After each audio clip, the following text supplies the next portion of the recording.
दोस्तों, रोज़ की तरह लक्ष्मी ब्लॉक में सबका हार्दिक स्वागत है। सबके मंगल भविष्य की कामना के साथ दोस्तों, आज की प्रेरणादायक विचारों में अनुग्रह करने की प्रतीक्षा यानी दूसरे का दुख दूर करने की इच्छा जब मानव के अंतःकरण में विराजमान होती है तो परमात्मा की निधि और परमात्मा की कृपा का वह पात्र होता है। तो अनुग्रह करना हमारे जीवन में, कोई भी व्यक्ति अगर अनुग्रह करता है तो उस पर परमात्मा का आशीर्वाद रहता है। तो दूसरे का दुख दूर करने की इच्छा ही अनुग्रह कहलाती है। तो अनुग्रह का अर्थ आमतौर पर चलने की सहज और सुखदायक तरीके से व्यवहार, विनम्र और विचारशीलता का तरीका माना गया है। तो योग परंपरा में भी दोस्तों अनुग्रह का अर्थ यही है, समर्पण और भक्ति। यानी अभ्यास प्राप्ति के लिए, ज्ञान के लिए समर्पण, ईश्वर के प्रति समर्पण, अनुग्रह का सही अर्थ है दोस्तों दूसरे के दुख को दूर करने की इच्छा। जिस प्रकार परमात्मा के ध्यान में अनुरक्त होकर के प्रत्येक मानव जो है अपने दुखों को समाप्त करके अपने को दूसरे के दुख को दूर करने की इच्छा व्यक्त करता है, वही परमात्मा के भाव उसमें सूचित रहते हैं। तो अनुकंपा, एहसास, दयालुता, एहसान प्रदान करना, किसी भी वस्तु या वस्तु को बढ़ावा देना, एहसानमंद रहना, यही अनुग्रह का वास्तविक अर्थ है। इसी तरीके से दोस्तों निधि भी है। निधि यानी धन। हम अनुग्रह धन के लिए अनुग्रह करते हैं, अपनी महत्वाकांक्षा के लिए, अपने वर्चस्व को बताने के लिए, अपने स्वरूप को सही ढंग से रखने के लिए, या अपनी भक्ति के लिए भी हम अनुग्रह करते हैं, परमात्मा के शरण में जाते हैं। तो अलग अलग मानव की अलग अलग मस्तिष्क की जिस प्रकार के उससे विचार होते हैं उसी अनुसार वह परमात्मा से अनुग्रह करते हैं। निधि पाने के लिए भगवान की कृपा और भगवान की दया और भगवान के साथ लगाव, उनके सानिध्य में रहना सुरक्षित रखने की एक प्रक्रिया है। हम अपने जीवन को सुरक्षित रखने के लिए परमात्मा से अनुग्रह करते हैं और भगवान बहुत देर से इस प्रतीक्षा में रहते हैं कि मेरा साधक आए और वह किसी प्रकार का अनुग्रह करे और वह इस संसार में लोक कल्याणकारी कार्य। तो ऐसे मानवों की विलक्षण विभाग के जो लोग होते हैं, भगवान परमात्मा को भी उनकी खोज होती है। तो कोई भी आदमी हो दोस्तों जिसको परमात्मा का प्यार मिलता है, वह तभी प्रदत्त होता है जब वह उस लायक होता है। मर्यादा पुरुषोत्तम भगवान रामचंद्र ने केवल हनुमान जी को ही अमृत का वरदान क्यों दिया? इतना शक्ति का संसार को क्यों दिया? उन्होंने अपने भाई से भी बढ़कर इस संसार में शक्ति का मानक उनको क्यों बनाया? तो ये विचारणीय प्रश्न है दोस्तों। तो परमात्मा मर्यादा पुरुषोत्तम भगवान राम जी अंतर्यामी थे उनके अंतर मन में मानव के अंतरंग की हर बात का उनको ज्ञान था और वह इस ज्ञान के सापेक्ष में हनुमान जी उनके सामने खड़े उतरे। इसीलिए उन्होंने सर्वस्व उनको समर्पण कर दिया, यानी अपनी शक्ति का संचार उनको पूर्ण रूप से कर दिया। इसीलिए वह कलयुग में भी परम शक्ति के रूप में विद्यमान हैं। हमारे शास्त्रों में इस प्रकार के विधान हैं कि जब तक सृष्टि रहेगी तब तक हनुमान जी साकार रूप में रहेंगे। दिव्य शक्तियाँ ही उनके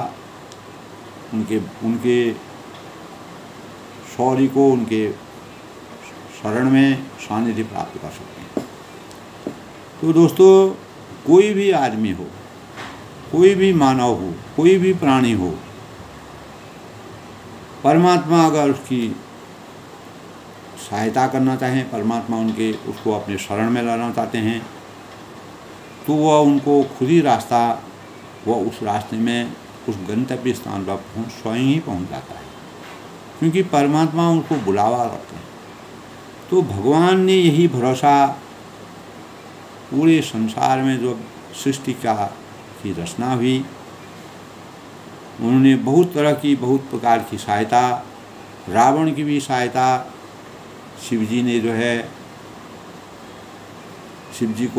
ने रावण को इस प्रकार की शक्ति प्रदान की और जिसके परिणाम स्वरूप रावण को इतना अहंकार हो गया, उसने उसका दुरुपयोग किया। तो प्रयोग दुरुपयोग करना, गीता में भी दोस्तों पांडव और कौरवों के बीच में जो संघर्ष हुआ, वो भी दोस्तों माया मोह के कारण और धृतराष्ट्र की अज्ञानता और उनकी माया और पुत्र वर्चस्व के कारण, जो उन्होंने ज्ञान को अज्ञानता में परिवर्तित करके कुमार्ग की नीति को अपनाया, तो परम ब्रह्म परमेश्वर श्री कृष्ण जी को जन्म लेना पड़ा, अवतरण लेना पड़ा। यदा यदा हि धर्मस्य ग्लानिर्भवति भारत अभ्युत्थानं धर्मस्य तदात्मानं सदाम्यहम्। तो दोस्तों, परमात्मा अनुग्रह प्रत्येक व्यक्ति के कृपा करने के, प्रत्येक व्यक्ति परमात्मा से अनुग्रह करने की कोशिश करता है, प्रयास करता है, प्रयासरत रहता है। उसकी कोशिश कहाँ तक सार्थक होगी, यह परमात्मा उसके मानव को स्वयं बनाते हैं। तो अर्जुन को भगवान श्री कृष्ण ने अर्जुन को कहा था कि अर्जुन, दुनिया में बुराइयां बहुत फैली हुई हैं और बुराइयों का मुकाबला करने के लिए अपने आप को जोखिम में डालना नितांत जरूरी है। जब तक हम इस संसार में जब बुराइयां अति होंगी, समाज में बुराइयां बढ़ेंगी, तो किसी न किसी व्यक्ति को, जब हमारा देश परतंत्र था तो अनेक प्रकार के इस प्रकार के जो स्वतंत्रता सेनानी थे, उन्होंने अपने जीवन को जोखिम में डाला। कितने लोग इस दुनिया में अमरत्व का वरदान दे करके अपने जीवन की आत्मा का बलिदान उन्होंने किया, अपने शरीर का बलिदान किया। तो इन्हीं भावों को भगवान श्री कृष्ण अर्जुन से कहते हैं कि दुनिया में बुराइयां बहुत फैली हैं, बुराइयों का मुकाबला करने के लिए अपने आप को जोखिम में डालना मानव धर्म का सबसे बड़ा कार्य है। तो दोस्तों, दुनिया में बुराई को दूर करना नितांत जरूरी है, नहीं तो इस सृष्टि की रचना नहीं हो पाएगी, सृष्टि का सृजन नहीं होगा, सृष्टि नहीं चलेगी। और अर्जुन ने कहा परमात्मा से कि मुझे आप अनेक प्रकार के विवादों में मत फंसाइए। जहाँ कौरव और पांडवों की लड़ाई का प्रश्न है तो मुझे इन विवादों में नहीं फंसना है। लेकिन भगवान श्री कृष्ण जानते हैं कि ये अर्जुन ही एक ऐसा योद्धा है जो अपने शौर्य का, अपने सही रास्ते का अनुसरण कर सकता है। तो अर्जुन ने कहा तो इस काम को आप किसी और को सौंप दीजिए और मुझे तो आप पूजा करने की बात बता दीजिए। मैं आपके शरण में रहूं, आपका ध्यान करूं, आपका स्मरण करूं, ये मेरा अनुग्रह है, ये मेरी ये कृपा मैं आपसे मांगता हूं। जो सुगम है, सरल तरीका है, ज्ञान और पूजा भक्ति करना सबसे सुगम है, सबसे सरल तरीका है, उसमें मुझे आप रखिए। तो दुनिया में सबसे सुगम काम भक्ति है और इससे सुगम काम कोई इस संसार में दिखाई नहीं देता है। सब कार्यों में जो है मेहनत लगती है, परिश्रम करना पड़ता है और समय लगता है, रात दिन एक करना पड़ता है और अनेक प्रकार के जोखिम लेने पड़ते हैं। तो यह सबसे सस्ता और सबसे सरल काम यही है कि परमात्मा की भक्ति करना। दोस्तों, जो ऋषि मुनि होते हैं, अनेक जो रात दिन तपस्या में लीन रहते हैं, वास्तव में देखा जाए उनको दिन दुनिया से कोई मतलब नहीं है, न ग्रस्त है। कोई जीवन रहा तब भी सही, नहीं रहा तब भी रहा, जब तक जीवन रहा तब तक वो भक्ति में लीन रहते हैं। तो भक्ति का मार्ग एक तरफ से दोस्तों बड़ा सरल भी है और वह कठिन भी है। तो कारोबार चलाना हो तो आपको अक्ल की ज़रूरत है, यानी बुद्धिजीवी आदमी चाहिए। जिस प्रकार धागा टूटे नहीं, यानी सांप, जिस प्रकार सांप भी मर जाए लाठी भी न टूटे, यानी धागा टूटे नहीं और सूत खराब न हो, जैसे का तैसा रहे, किसी को कोई परेशानी न हो और कोई नुकसान न हो, तो कपड़ा खराब न हो जाए, तो बिक्री अच्छी हो तभी फायदा मिलेगा। यानी ऐसा कार्य करना चाहिए जो सुगम हो, जिस रास्ते में हम आसानी से विचरण कर सकते हैं, चल सकते हैं, उस रास्ते का हम अनुसरण करें। यही अनुग्रह अर्जुन ने भगवान श्री कृष्ण से किया। और माला घुमानी हो तो माला को अगर हम फेरते हैं तो खटखट करके घुमाते रहिए। स्पीड का, यानी उसमें जो गति है, गति का ध्यान नहीं रखा जाता है। माला को घुमा दिया। सबसे सस्ता और सबसे सरल और सबसे हल्का काम परमात्मा की भक्ति और परमात्मा के जो कार्यों को, भक्ति को करने के लिए जो अनेक प्रकार की विधाएं हैं, वह विधाएं बहुत ही सरल है। लेकिन दोस्तों, अर्जुन ने ये भी कहा कि यह माला जैसा रास्ता काम दे दिया है हमको, यानी 56 लाख आदमी गंगा जी पार बैठे रहते हैं और सब लोग जो है अपना अपना, लाखों लोग जो है गंगा के किनारे जो है माला को जपते रहते हैं और बस यही काम मेरे लायक है, मैं इस काम को कर सकता हूँ और मैं लगातार माला का गुंथन कर सकता हूँ, माला को जप सकता हूँ। ये मेरे लिए बहुत ही सहज काम है। आपकी भक्ति में मैं हमेशा लीन रहूँगा तो भी मेरा काम बन जाएगा, मुझे कोई परेशानी नहीं होगी। तो आप झगड़े से मुझे मत फैलाइए, किसी प्रकार के विवादों में मेरा मन नहीं करता है कि मैं सांसारिक लोभ मोह क्रोध की बातों में आऊं। तो भगवान श्री कृष्ण ने तब उसको ज्ञान दिया, अर्जुन जी को ज्ञान दिया। उन्होंने कहा कि अर्जुन, तुझे झगड़े में फंसाना ही पड़ेगा, क्योंकि मैं जब भी दुनिया में अवतार लेता हूँ, कोई न कोई दोस्तों इस संसार में अवहेलना का पात्र अवश्य बनता है, यानी माध्यम परमात्मा को भी बनाना पड़ता है। जिस प्रकार मर्यादा पुरुषोत्तम भगवान राम ने 14 साल के वनवास के दौरान माता कैकेयी को वनवास देने के लिए जिस प्रकार से उनका हृदय परिवर्तन करवाया, और किसी प्रकार की अवहेलना से वह बचे रहे। और कैकेयी ही ऐसी शक्ति प्रदा थी जो यह काम कर सकती थी। मर्यादा पुरुषोत्तम भगवान रामचंद्र जी ने कैकेयी को माध्यम बनाया। इसी प्रकार श्री कृष्ण जी ने भी महाभारत और अर्जुन कौरव और पांडवों की लड़ाई में अर्जुन को माध्यम बनाया। तब वह भगवान श्री कृष्ण कहते हैं कि मेरे अवतार लेने के दो उद्देश्य संसार में हैं। मैं अगर इस संसार में अवतरित होता हूँ और उसका मेरा केवल दो भावों से मैं अवतरित होता हूँ। एक उद्देश्य मेरा है धर्म स्थापनार्थी, धर्म की स्थापना करने के लिए, और दूसरा है परित्राणाय साधूनां विनाशाय च दुष्कृतां। यानी जो भी सज्जन लोग हैं, जो परेशान लोग हैं, जो निरंतर परमात्मा में लीन हैं, उनके उत्थान के लिए, उनके संरक्षण के लिए, धर्म की स्थापना करने के लिए और दुष्टों का विनाश करने के लिए मैं इस संसार में अवतरित होता हूँ। और मेरा तीसरा कोई भी काम इस संसार में अवतरण का नहीं है। अगर ये सृष्टि में लगातार चलते रहें तो मुझे अवतार लेने की ज़रूरत नहीं पड़ेगी।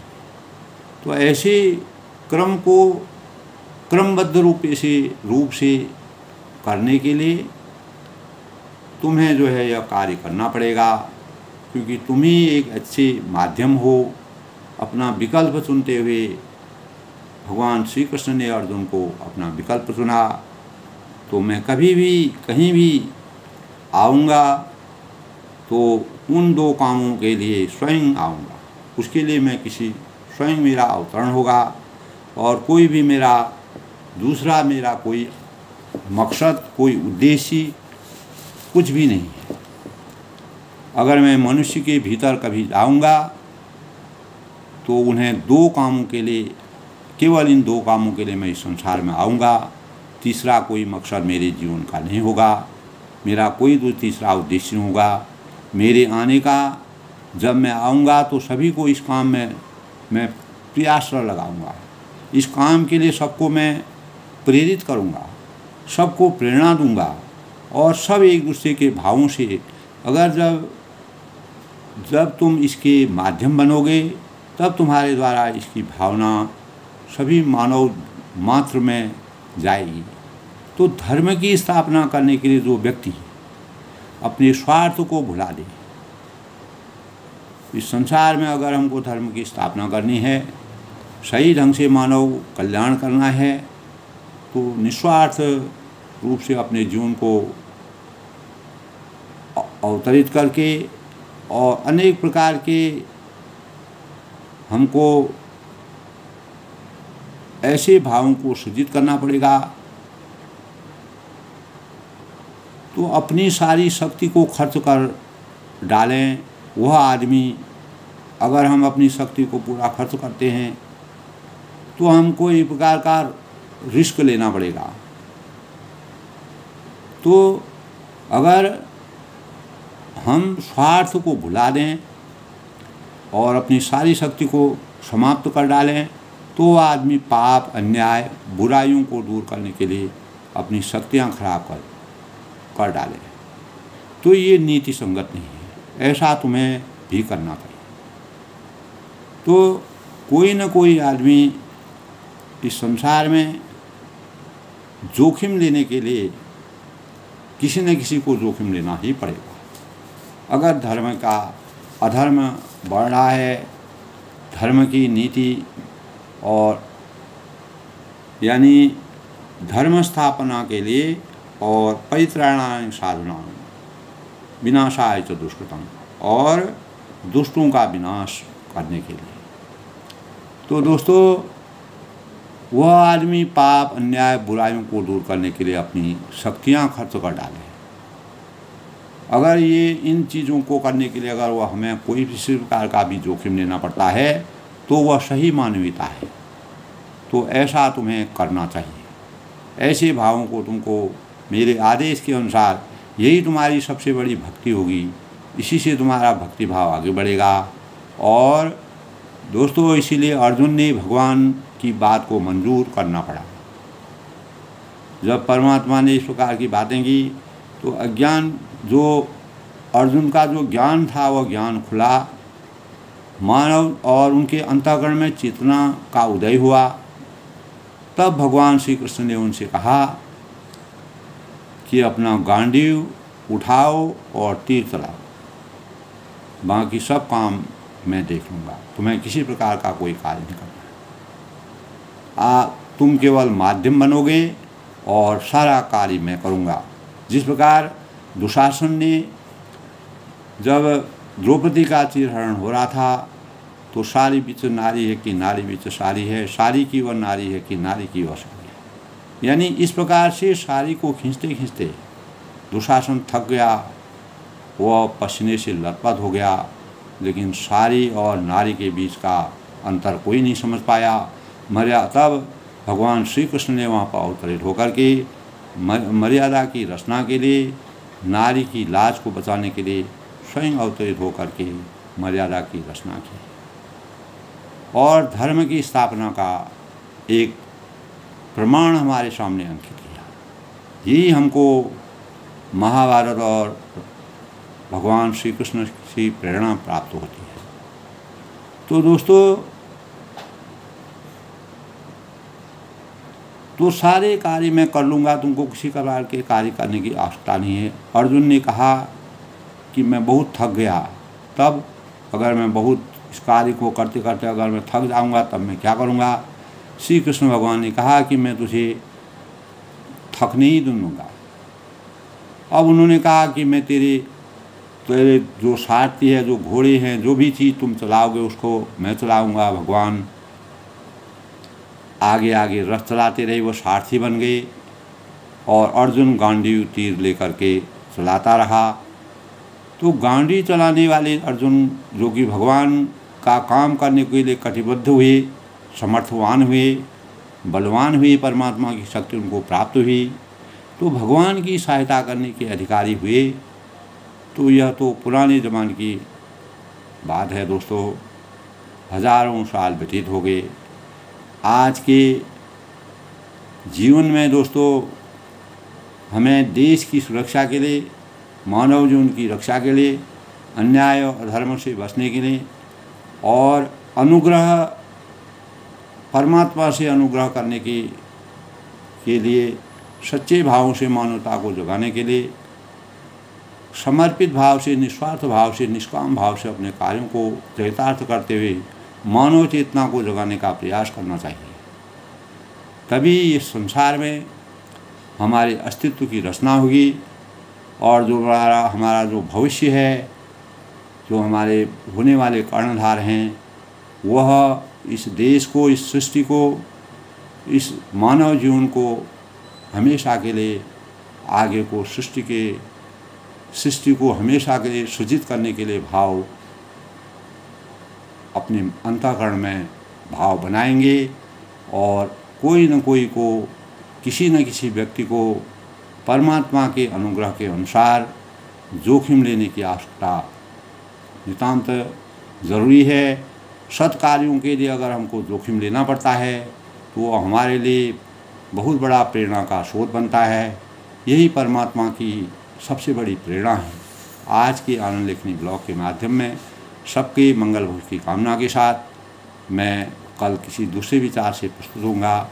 सब लोग खुश रहें, प्रसन्न रहें और इसी प्रकार प्रेरणास्पद बातों का श्रवण करते रहें।